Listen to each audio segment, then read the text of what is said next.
Hello everyone, welcome back to my YouTube channel. Guys, आज की video में बताऊंगा कि आप अपने फ़ोटो में से बैकग्राउंड रिमूव किस प्रकार से कर सकते हैं। गाइस, आपको एक ऐसा सिंपल तरीका बताऊंगा जिससे अपने फ़ोटो में से बैकग्राउंड रिमूव कर सकते हो। चल झूठा। तो गाइस, आपके लिए एक ऐसी ऐप लेके आ गया हूँ जिससे आप अपने फ़ोटो का बैकग्राउंड रिमूव कर सकते हो, वो भी फ्री में। तो गाइस, आपको एक ऐप डाउनलोड करनी होगी, उसका नाम है फोटो रूम। इसको डाउनलोड करने के बाद आप ओपन करना होगा।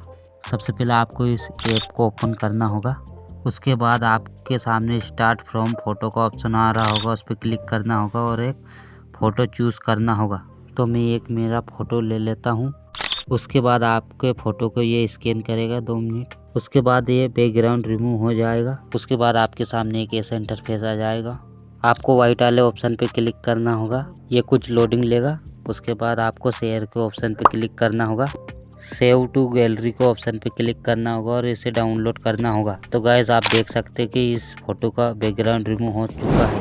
तो चलते अपने मोबाइल की स्क्रीन पर। तो गाइस, आपको यहाँ वीडियो पसंद आए तो वीडियो को लाइक करो और चैनल को सब्सक्राइब करें ऐसे ही वीडियो देखने के लिए। मिलते हैं नेक्स्ट वीडियो में, अभी के लिए बाय।